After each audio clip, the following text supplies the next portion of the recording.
क्योंकि हुई अज़ाने मगरिब की आवाजें घर में जाती थी। जैसे आपने भी कहा कि हमारा बचपन यहीं पे गुजरा हुआ है। हम किसी जात, किसी मजहब, हम ये सब मानते ही नहीं है। ना कोई हिंदू ना कोई मुसलमान।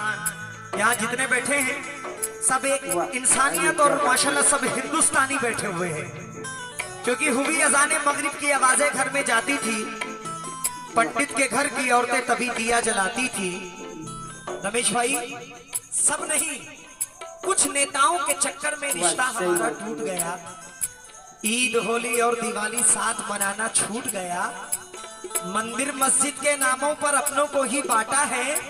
खून में कोई फर्क नहीं है, राजनीति ने बांटा है।